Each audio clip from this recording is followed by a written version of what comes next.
ঢাকার পুরনো এলাকায় এক শীতল ও নীরব রাত। ঠিক সেই সময় গোয়েন্দা আরমান ভাইয়ের ফোন বেজে উঠল।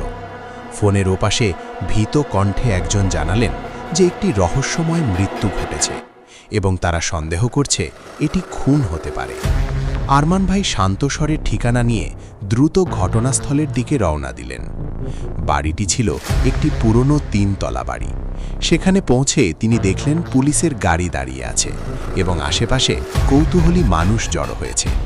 পুলিশ অফিসার তাকে জানালো যে মৃত ব্যক্তি একজন ব্যবসায়ী, নাম রফিক সাহেব, এবং প্রথমত মনে করছে এটি আত্মহত্যা। আরমান ভাই ঘরে ঢুকে চারদিকে গভীরভাবে পর্যবেক্ষণ করতে শুরু করলেন। টেবিলের ওপর একটি ভাঙা গ্লাস, মেঝেতে পড়ে থাকা একটি হাত ঘড়ি এবং একটু খোলা জানালা তার চোখে পড়ল। তিনি ঘড়িটি হাতে তুলে দেখলেন সেটি থেমে আছে ঠিক রাত 1:17 এই ছোট বিষয়টি আরমান ভাইয়ের মনে সন্দেহ জাগাল। তিনি বাড়ির 3 জন বাসিন্দাকে আলাদা আলাদা করে জিজ্ঞাসা করলেন: রফিক সাহেবের স্ত্রী, তার ছোট ভাই এবং বাড়ির পুরনো কেয়ারটেকার। সবাই ভিন্ন ভিন্ন কথা বললেও তাদের কথায় সঙ্গতি ছিল।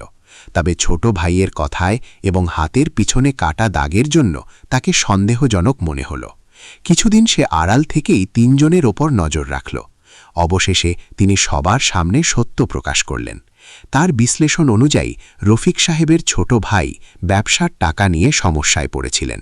সেই কারণে রাতের বেলা ভাইয়ের সঙ্গে তার তর্কবিতর্ক হয় এবং ধাক্কাধাক্কির এক পর্যায়ে রফিক সাহেব মেঝেতে পড়ে মারা যান। আর হাতের কাটা দাগ দেখেই বোঝা যাচ্ছে গ্লাসের সাথে লেগে কেটে গেছে। পরে ঘটনাটিকে আত্মহত্যা হিসেবে দেখানোর চেষ্টা করা হয়েছিল। আরমান ভাইয়ের যুক্তি ও প্রমাণের সামনে শেষ পর্যন্ত ছোট ভাই অপরাধ স্বীকার করে।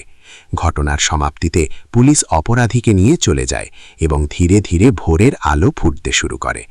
আরমান ভাই নিঃশব্দে বাড়ির বাইরে দাঁড়িয়ে আকাশের দিকে তাকিয়ে ভাবলেন, রহস্য যত গভীরই হোক না কেন, সত্য শেষ পর্যন্ত প্রকাশ পেয়েই যায়। এমন গল্প পেতে চ্যানেলকে লাইক, সাবস্ক্রাইব এবং শেয়ার করুন।